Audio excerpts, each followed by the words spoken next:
नई बहू का छोटा और बदसूरत पति। शादी हो जाने के बाद जब दिव्या अपने ससुराल जाती है तो वो बहुत ही ज्यादा खुश होती है। और जब शादी की पहली रात दिव्या तैयार होकर अपने कमरे में बैठी अपने पति का इंतजार कर रही होती है, तभी जब कुछ देर बाद अनुज कमरे में आता है तो उसका ये नया रंग रूप देखकर दिव्या बहुत ही ज्यादा घबरा जाती है और कहती है, अरे तुम कौन हो और यहाँ मेरे कमरे में क्या कर रहे हो और मेरा पति अनुज कहाँ है? अरे दिव्या क्या हुआ? शांत हो जाओ, मैं अनुज ही हूँ और तुम मुझसे ऐसी बातें क्यों कर रही हो? अरे ये तुम क्या बकवास कर रहे हो? तुम मेरे पति अनुज नहीं हो सकते। कहीं तुम मुझसे कोई मजाक तो नहीं कर रहे हो? क्योंकि मेरे पति तो लंबे चौड़े और गोरे रंग के हैं। तुम तो इतने बदसूरत और छोटे कद के हो। भला तुम मेरे पति कैसे हो सकते हो? आखिर ये सब क्या हो रहा है? मेरे साथ इतना बड़ा धोखा कैसे हो सकता है? मुझे सच सच बताओ, तुम कौन हो और मेरा पति अनुज कहाँ है? दिव्या मुझे पता है तुम्हें ये सब देखकर बहुत अजीब लग रहा होगा, पर तुम परेशान मत हो। मैं ही तुम्हारा पति अनुज हूँ और यही मेरा असली रूप है और तुम्हारी शादी मुझसे ही हुई है।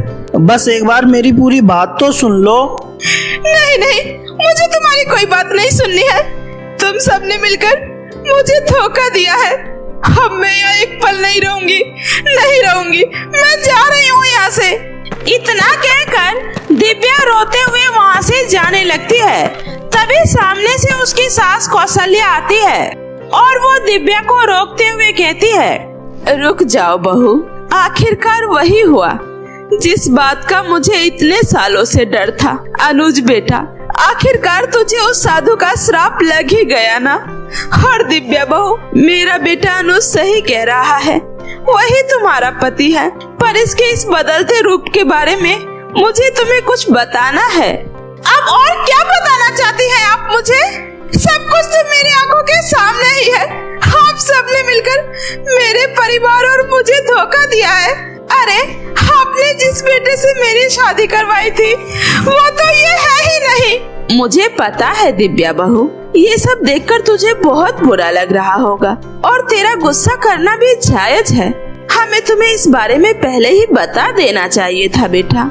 आखिर ऐसा कौन सा राज है जिसे बताने में आप लोग इतना हिचकिचा रहे हैं?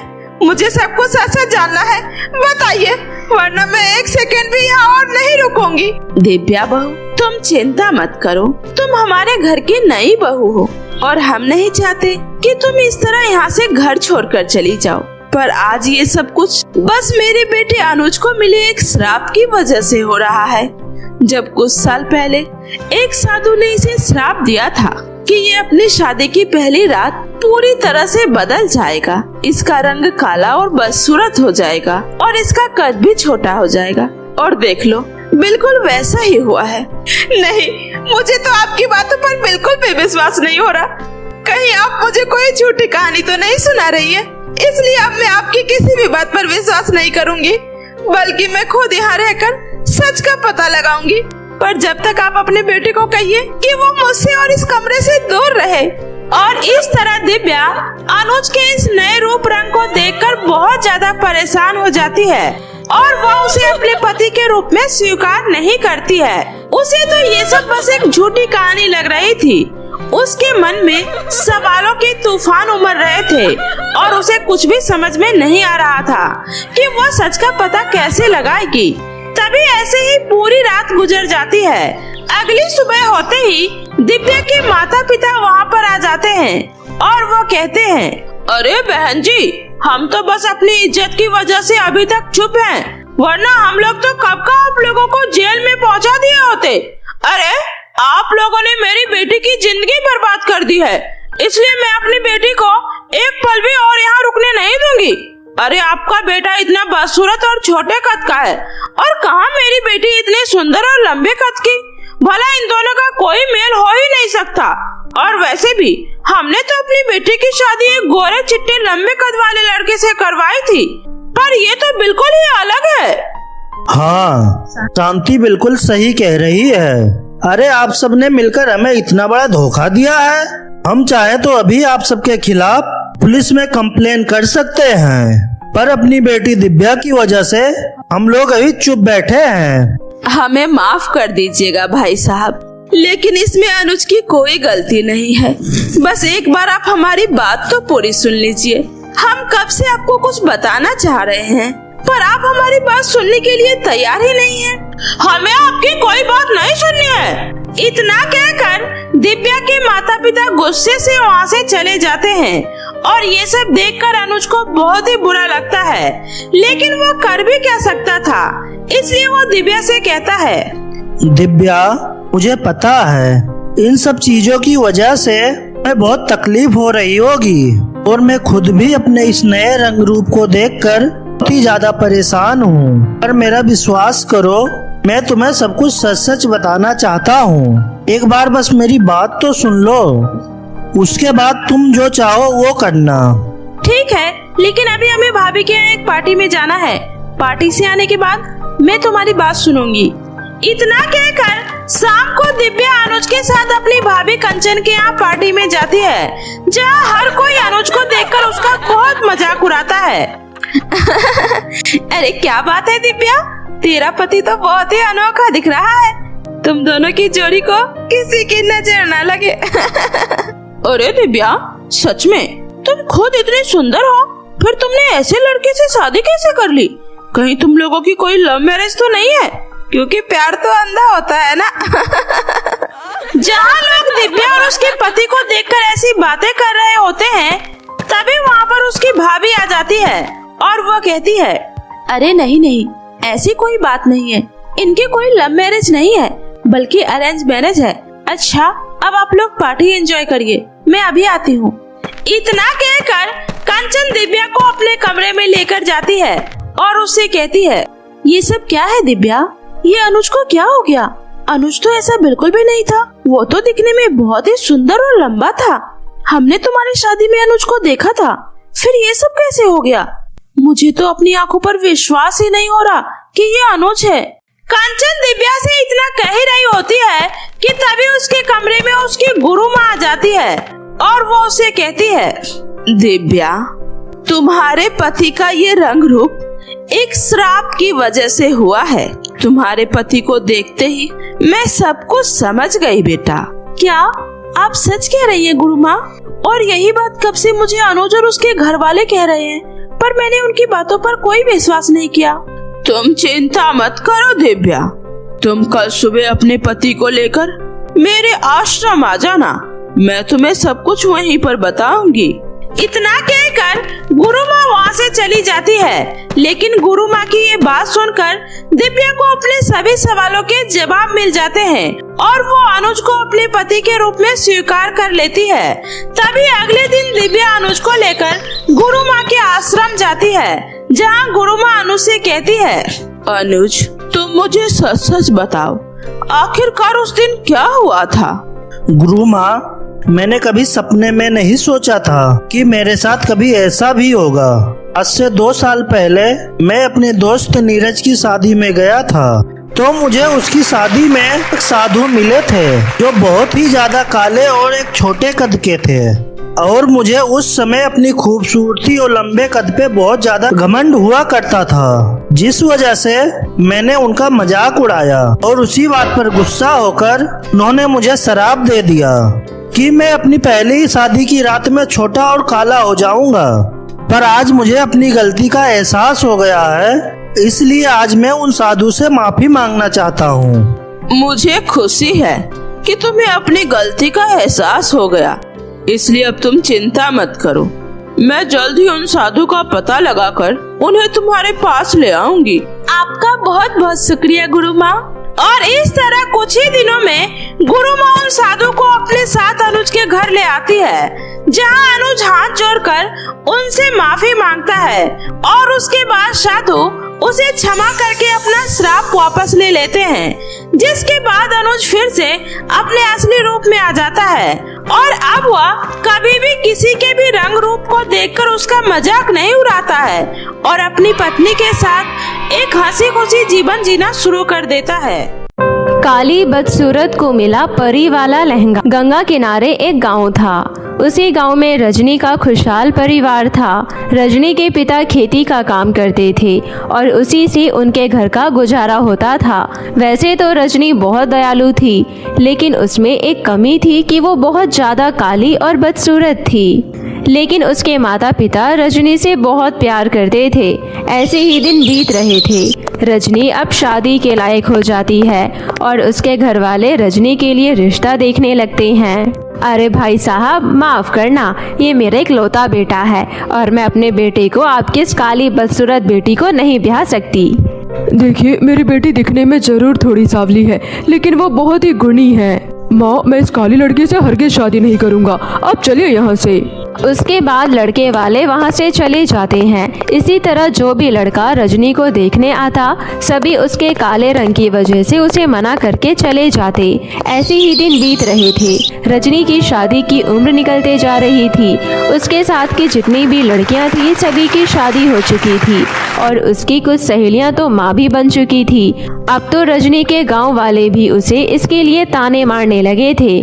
अरे इस बेशरम को देखो, खा खा कर भैंस की तरह होते जा रही है, लेकिन अभी तक अपने पिता के ऊपर बोझ बनकर बैठी हुई है। अरे चिंटू की माँ, जरा तो खुद भी सोच, आखिर इस काली बदसूरत से भला कौन शादी करेगा? शादी के लिए अच्छी शक्ल भी तो होनी चाहिए। ये कहकर वे दोनों औरतें हंसने लगती है। रजनी को उसके गांव वाले भले ही ताने देते थे, लेकिन रजनी के माता पिता उसे बहुत प्यार करते थे। उन्हें अपनी बेटी की बहुत ही चिंता थी। एक दिन रजनी की माँ ममता उसके पिता से कहती है, सुनिए जी, मुझे अपनी बच्ची की बहुत ही ज़्यादा चिंता हो रही है। उसकी शादी की उम्र निकलते जा रही है। अगर हमने अभी भी देरी की, फिर हमारी बेटी के हाथ में कभी हल्दी नहीं लग पाएगी। चिंता तो मुझे भी होती है रजनी की माँ। मैं कल ही शहर जाकर तुम्हारे भाई से बात करता हूँ, शायद उसकी नज़र में कोई लड़का हो।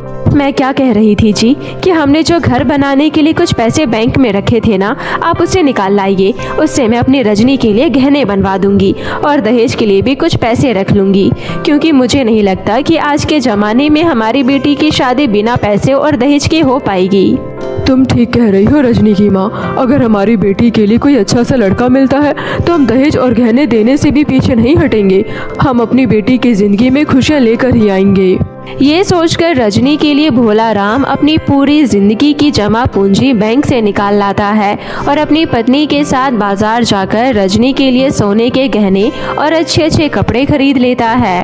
अजी, हमने तो झुमका बनवाया है, वो तो बहुत ही गजब का है। देखना, रजनी के ऊपर ये खूब जचेगा। और अब जब ये सब पहनकर वो लड़के वालों के पास जाएगी ना, तो लड़के वाले तुरंत ही उसे पसंद कर लेंगे।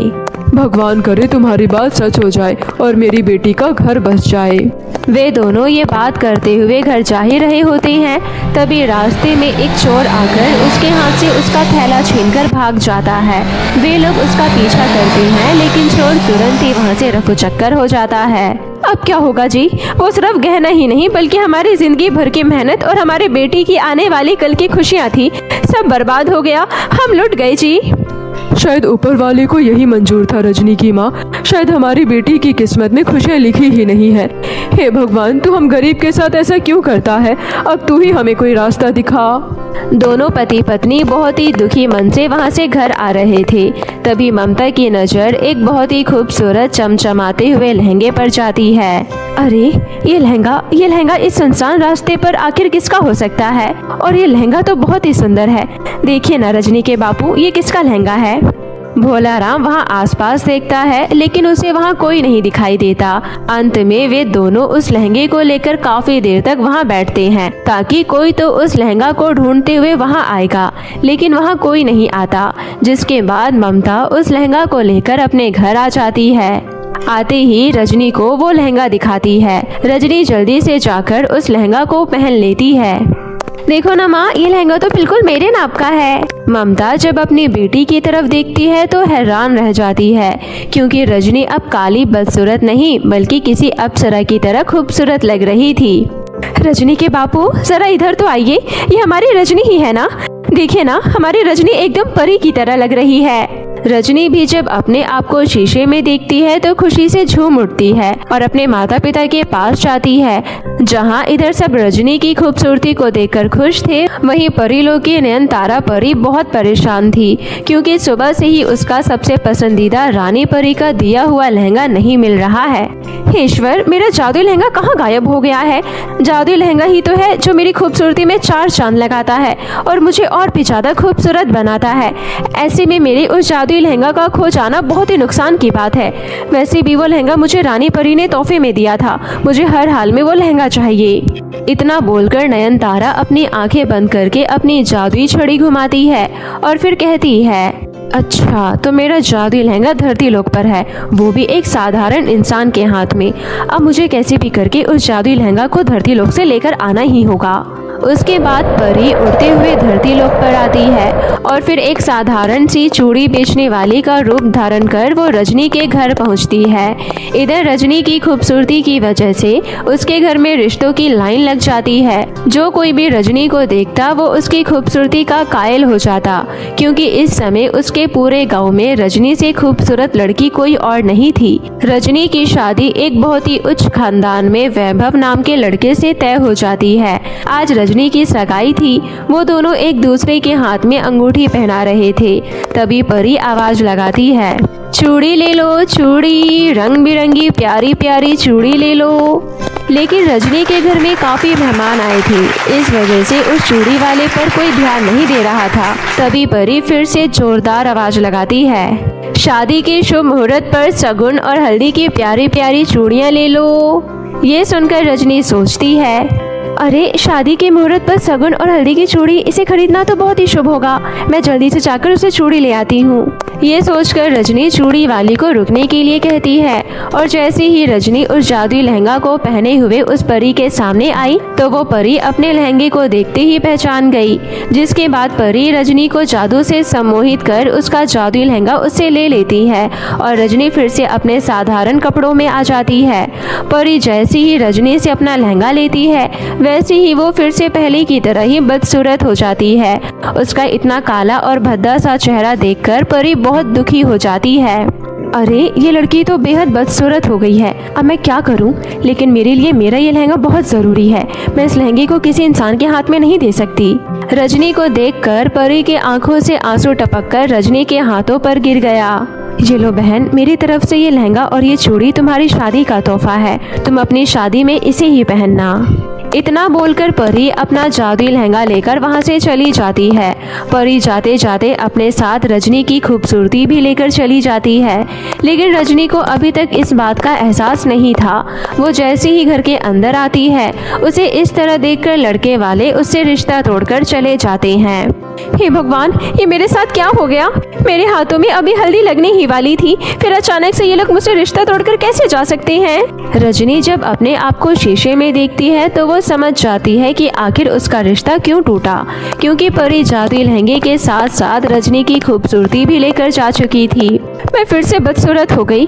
मुझे अभी अभी तो खुशी का एहसास हुआ था, अभी अभी तो पता चला था कि खुशियाँ कैसी होती है, लेकिन पता नहीं मेरी खुशी को किसकी नज़र लग गई। जब भगवान को मुझे खुशियाँ देनी ही नहीं थी, फिर चंद समय के लिए मुझे खुशियाँ क्यों दी? आखिर भगवान ने मेरे साथ ऐसा क्यों किया? रजनी रोते रोते सो जाती है। वहीं रजनी के माता पिता को भी कुछ समझ में नहीं आता कि ये सब हो क्या रहा है। वे लोग भी काफी दुखी हो जाते हैं। लेकिन अगली सुबह जब रजनी सोकर उठती है तो वो फिर से परी की तरह खूबसूरत हो जाती है। अरे मेरी बेटी रजनी, तू तो फिर से परी की तरह खूबसूरत हो गई है। एक बार फिर तेरा चेहरा खिल गया है बेटी।